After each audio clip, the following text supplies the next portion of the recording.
Firstly, pick a side. Either way, it is a signal moment in our history in which both parties have agreed and codified that the political structure of this nation shall now be based entirely on hypocrisy and political self-perpetuation.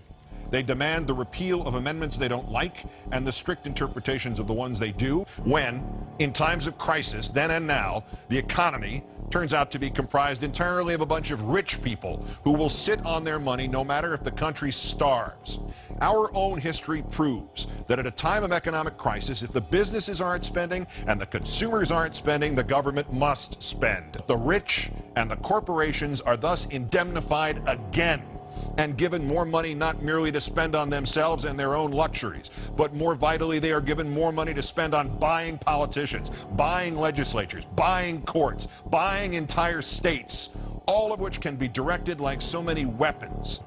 Every dollar cut from the safety net is another dollar added to the citizen's cost for education, for security, for health, for life itself.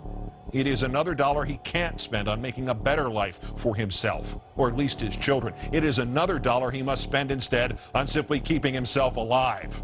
Where is the outrage over these great hypocrisies?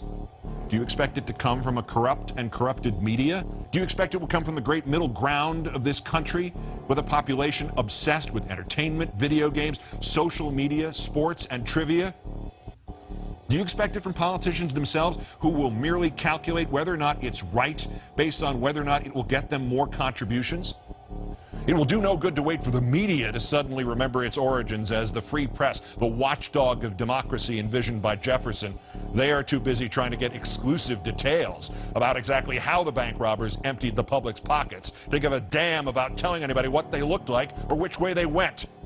Do you expect it to come from a cynical and manipulative political structure? Do you expect it from those elected officials who no longer know anything of government or governance, but only perceive how to get elected or how to pose in front of a camera and pretend to be leaders?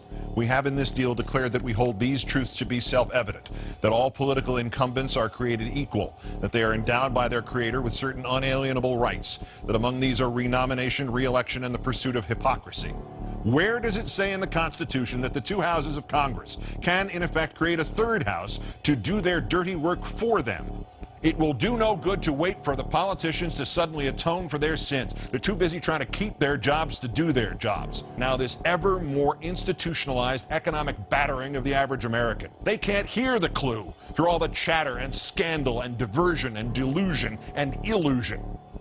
The betrayal of what this nation is supposed to be about did not begin with this deal, and it surely will not end with this deal. There's a tide pushing back the rights of each of us. It will continue and it will crush us, because those who created it are organized and unified and hell-bent. And the only response is to be organized and unified and hell-bent in return.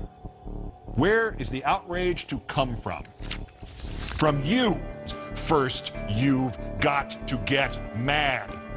I cannot say to you, meet here or there at this hour or that one, and we'll peacefully break the back of government that now exists merely to get its functionaries reelected. But I can say that the time is coming when the window for us to restore the control of our government to ourselves will close, and we had damn well better act before then. It would be comical if it were not tragic. We must protest this deal and all the goddamn deals to come in the streets. We must arise non-violently but insistently. General strikes, boycotts, protests, sit-ins, non-cooperation, takeovers. But modern versions of that resistance, facilitated and amplified by a weapon our predecessors did not have, the glory that is instantaneous communication. This deal is more than a tipping point in which the government goes from defending the safety net to gutting it. This is wrong. And while our government has now declared that it has given up the concept of right and wrong, you and I have not and will not do so.